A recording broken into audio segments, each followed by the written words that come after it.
Honorable Senators, Parliamentarians, distinguished leaders, Excellencies, ladies and gentlemen.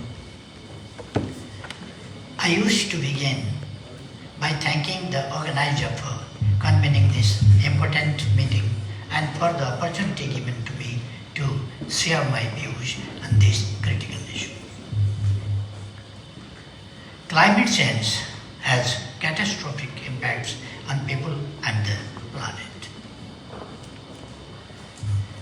Global warming continues to worsen, primarily due to the burning of fossil fuel in large quantity. The result is obvious. Disasters and devastations are hammering us more frequently and ferociously than ever before.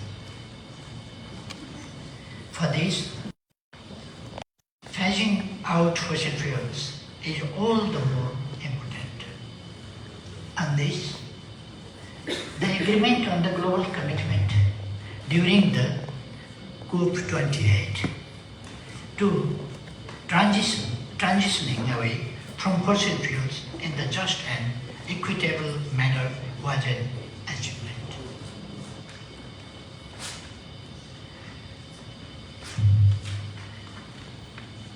But to our frustration, public and private finance is still flowing for fossil fuels, making their phase out a distant dream. Despite the agreement to reduce fossil fuel consumption by state parties, big consuming countries are still providing subsidies and invest in fossil fuels. Dear participants, distinguished parliamentarians, people in countries in special situations, particularly in the LDCs, LLDCs, and SIDS, are adversely affected by climate-induced disasters.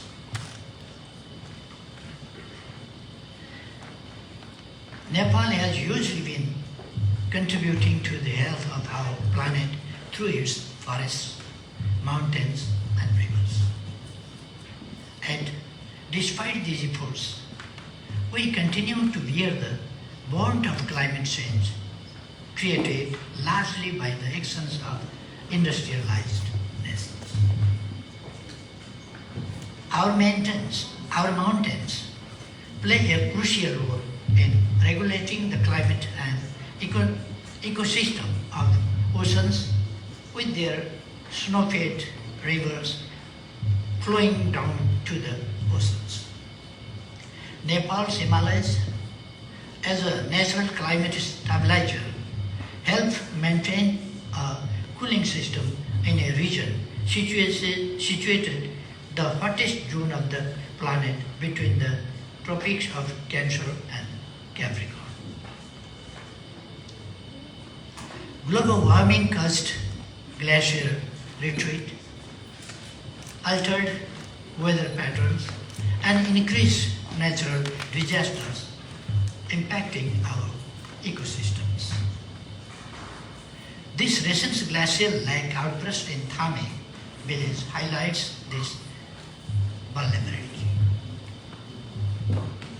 Despite challenges, we are fully committed to the Paris Agreement, and we have come up with the National Adaptation Plan and NDC implementation guidelines with a clear roadmap and strategies.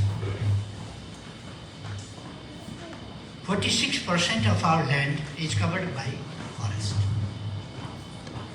We are committed to achieving net zero greenhouse gas emission resources both financially and technologically.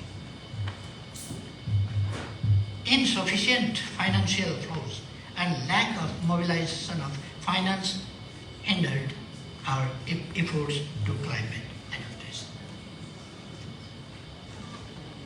Thus, We call for climate justice.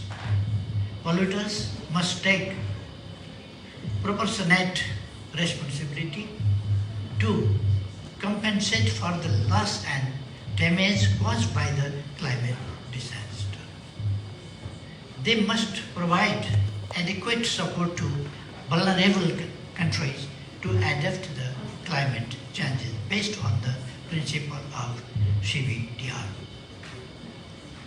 Esteemed parliamentarians, distinguished participants. Against this backdrop, aligning of the finance to the promise of the Paris Agreement and call for a fossil fuel-free future carries greater significance. The clock is ticking and the situation is so alarming. We need to act now to keep our 1.5-degree climate goal alive. To that end, let me highlight some points. First, we need to redirect investment to green and renewable energy by introducing new laws and incentivize tax breaks, create disincentives for fossil fuel, financing through carbon taxes and in fossil fuel subsidies. Developed countries must honor their financial commitments under the Paris Agreement, including the $100 million climate finance pledge. Second, enabling a just transition and full access to renewable energy and ending new expansion of oil, gas and coal production is crucial for addressing climate change and promoting sustainable development. The polluter's pay principle must be implemented. Third, mobilizing public and private capital for green technologies and leveraging public funds to de-risk and mobilize private capital for sustainable initiatives is critically important.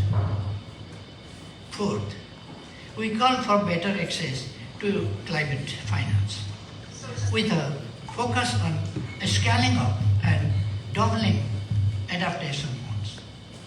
Capacity building and technology transfer are equally important. The Green Climate Fund must be replenished and the loss and damage funds must have adequately resources. In conclusion, a fossil-free future is not an option but a necessity for the sustainable future of people and the world. Nepal is committed to working alongside parliamentarians for a fossil-free future.